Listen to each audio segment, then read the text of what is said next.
मैं उनका third AD बना, फिर मैं सेकंड एडी, फिर मैं उनका फर्स्ट थर्ड एडी से शुरू किया आपने? पहले इंटर्नी से शुरू किया था, इंटर्नी से थर्ड एडी, सेकंड एडी, फिर फर्स्ट एडी, फिर फर्स्ट एडी, एंड फिर उसके बाद फिर मैं उनका प्रोड्यूसर बना। फिर उसके बाद मैंने उन्हीं की कंपनी के अंडर कुछ एड्स डायरेक्ट किए।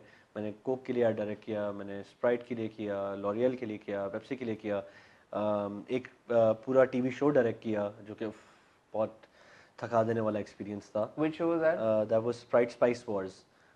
तो पूरा डिज़ाइन भी खुद किया, शूट भी खुद किया, एंड सो ये सब काम उनके साथ किया। बट सबसे इम्पोर्टेंटली इस ग्रोथ में जब काम किया था, मैंने ब्लोर भी मारा, लेकिन मैंने ब्लोर प्रियंका को भी मारा। ये कब हुआ? मुद्दे की बात पे आते हैं। मैं नीचे से बैठ के ब्लोर मार रहा था। ये कब की बात है? ये 2015 में मेरे ख्याल से हमने किया था, क्यों मोबाइल का ऐड किया था, उसमें मैं एडी था। अच्छा। सो वहाँ पे प्रियंका जो थी, मैं उनको ब्लोर मार रहा था, और बीच ब्लोर मारने में उन्होंने कहा शहरयार, मैं तो पहले ही मर गया ना, उसको मेरा नाम आता है। मैं दिल पकड़ के लेट गया। तो कहती हैं my mother is a fan of you. मैं कहा हाँ। कहती हैं yeah you know she is in the vanity, would you join me in the vanity for a bit, she wants to meet you, she wants a picture with you. उस वक्त जी ज़िंदगी पे place चल रहे थे, तो उन्होंने कहीं अनकहीं कोई देखा हुआ था। तो उनकी माँ को मैं बहुत कोई क्यूट बच्चा लगता था उस वक्त। तो मैं तो मतलब वहीं पे हार्ट फेल से लेट गया ज़मीन पे ना। तो मैं समझ नहीं आ रहा, पर मैं कूल बहुत ये बच्चा जो रन अराउंड कर रहा है वहाँ पे, ब्लोअर लेके फिर रहा है, और सेट ब्लोअर लेके फिर रहा है, पानी की बोतलें लाके लोगों को दे रहा है, फिर झाड़ू पोछे कर रहा है। प्रियंका चोपड़ा की माँ उनकी फैन है। हाँ, तो ये वो मैं you know it was very interesting. यार आपको क्या उस वक्त आपने फील किया है? क्योंकि मैं आपकी जगह होता तो मैं बहुत ज़्यादा मतलब मुझे समझ नहीं आ रहा था कि ये हो कैसे रहा है, बट मैं थोड़ा सा वो अचानक से एक्टर भी निकला। हाँ, ऑब्वियसली फ़ैन है मेरी। तो ये ऐसे बिल्कुल भी नहीं था, बट लेकिन प्रियंका इतनी स्वीट थी अबाउट इट, बिकॉज उसने इतने वार्मली मुझे बोला। उसने कहा Shahryar, obviously I know you and my mother is a fan, और तुम आओ मेरे साथ, मेरे वैनिटी में आओगे। तो वो वैसे ऐसा था कि जो स्टार का जो वो वैनिटी था, उसका पूरा एरिया कॉर्डन ऑफ होता है, और किसी को हिम्मत नहीं होती प्रोडक्शन से वहाँ पे जाने की। और वो मैं पूरी वो ऐसे ही होता है, लाइन क्रॉस करके मैं अंदर गया, वैनिटी में गया, उसने बिठाया, and then she offered me, she like what do you want, something, बैठ जाओ। एंड देन उसकी उनकी वालदा वहाँ पे थी, and she they both very sweet to me. उन्होंने तस्वीरें खिंचवाई, और बात हुई। फिर बस ऐसे हुआ। एंड इंटरेस्टिंगली इनफ मैंने उसके 1-1.5 साल बाद मैं फिर उसको ब्लोर मार रहा था, सोनम कपूर को। तो और वो एक इंटरेस्टिंग बात ये हुई थी कि उससे कुछ महीने पहले, अच्छा ये होमन जहाँ के बाद की बात है। अच्छा, फिल्म करने के बाद भी आप ब्लोर मारते रहे? हाँ, मैंने फिर भी एडी किया था। मैंने आसिम को तो मैंने काफ़ी सारे एडी किया उसके बाद भी, और मैंने उसके बाद डायरेक्ट भी किया उनकी कंपनी के, प्रोड्यूस भी किया, बट उसके बाद भी ब्लोर मारता रहा। लेकिन ब्लोर आपने ब्लोर मैंने नहीं छोड़ा। ब्लोर नहीं मैंने छोड़ा। उसके अलावा भी फर्स्ट एडी के बहुत काम होते हैं, लेकिन लेकिन प्राइमरीली ब्लोर नहीं, प्राइमरीली नहीं, बहुत काम होते हैं फर्स्ट एडी के, लेकिन ये ब्लोर मैं मारता था। तो सोनम को जब आपने ब्लोर मारा, सोनम को जब मैं ब्लोर मारा था, तो उसमें इंटरेस्टिंग बात ये हुई थी कि मुझे अनिल कपूर साहब ने कॉल की थी एक फिल्म के लिए उससे पहले। दिस इज दैट टाइम जब पाकिस्तानी एक्टर्स बॉलीवुड में काम कर रहे थे। जी, तो उन्होंने कॉल की थी। वो एक कास्टिंग एजेंट थे, मुकेश छाबड़ा नाम था, उनके थ्रू कॉल की थी। तो वो मुकेश छाबड़ा साहब एक्चुअली बहुत नाराज़ भी हो गए थे मुझसे उसके बाद, क्योंकि आपने इनकार कर दिया था। जी, मैंने उनसे पूछा था कि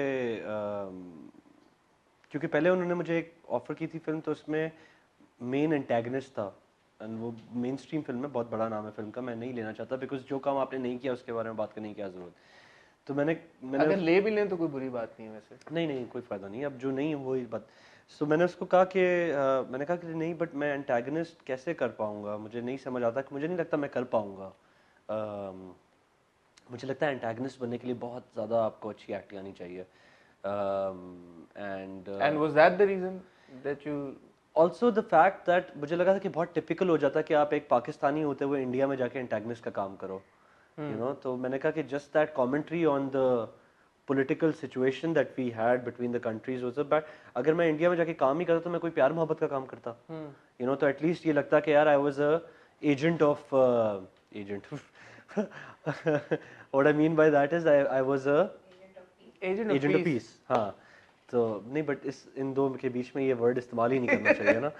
खैर, ambassador of peace, I was an ambassador of peace. But वो अगर मैं एंटागनिस्ट बन के जाता तो नहीं होता। तो वो पहले मैंने उनको मना किया था, ये मुकेश चावला जी को, तो वो बड़े अपसेट हुए थे इस पे। उन्होंने कहा था कि नहीं तुम क्यों कर रहे हो, तुम एक यंग लड़के हो and you should do it.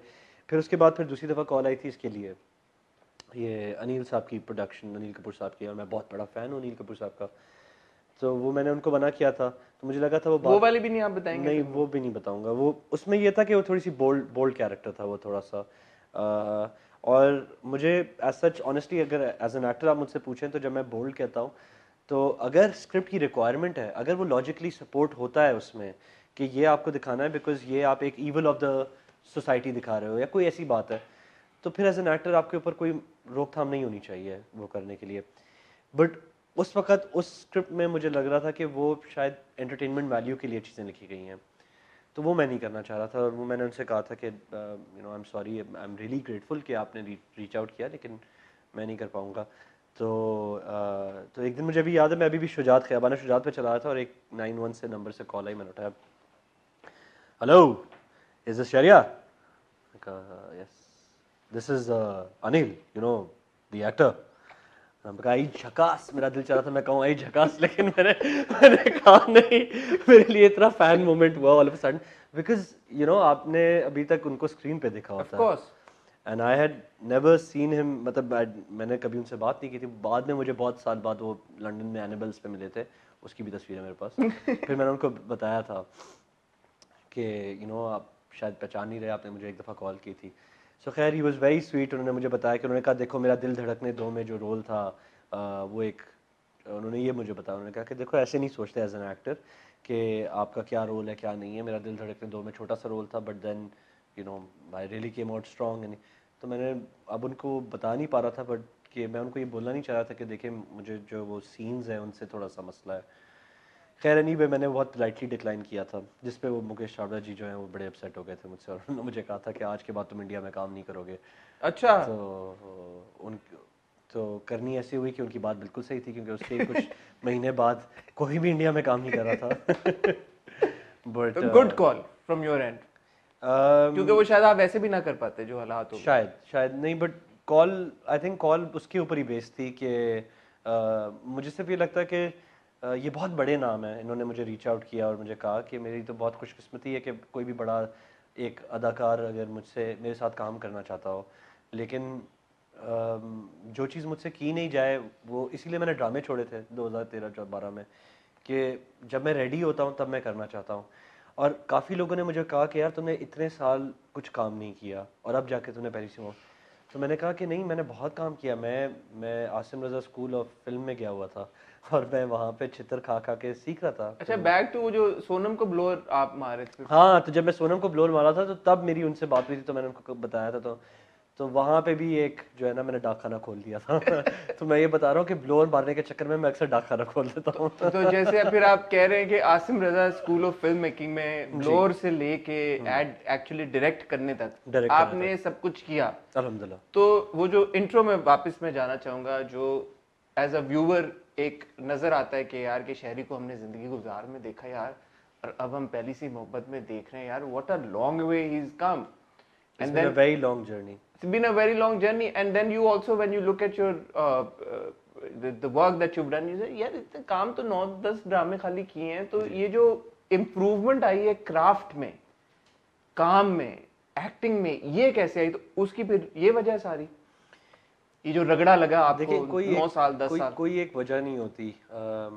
I think वो एक किताब मैंने आउटलायर्स मुझे बड़ी अच्छी लगती है, उस पर 10,000 रूल सुना होगा आपने, 10,000 आवर रूल, कि कोई भी काम आप बहुत टाइम करते रहें तो 10,000 घंटे अगर कर लें आप वो काम, जी लें उस काम को, तो वो आपको समझ आना शुरू हो जाता है। So I think it was honestly it was the time जब मैंने वो बिहाइंड द कैमरा काम किया, जब मैं एक इंटर्न से लेके 4th AD से लेके 3rd AD से लेके इन सारे प्रोसेस से जब गुजरा, तो मुझे उस काम की अहमियत समझ आई कि स्क्रीन पे जब आप आते हो ना तो ये एक लग्जरी है।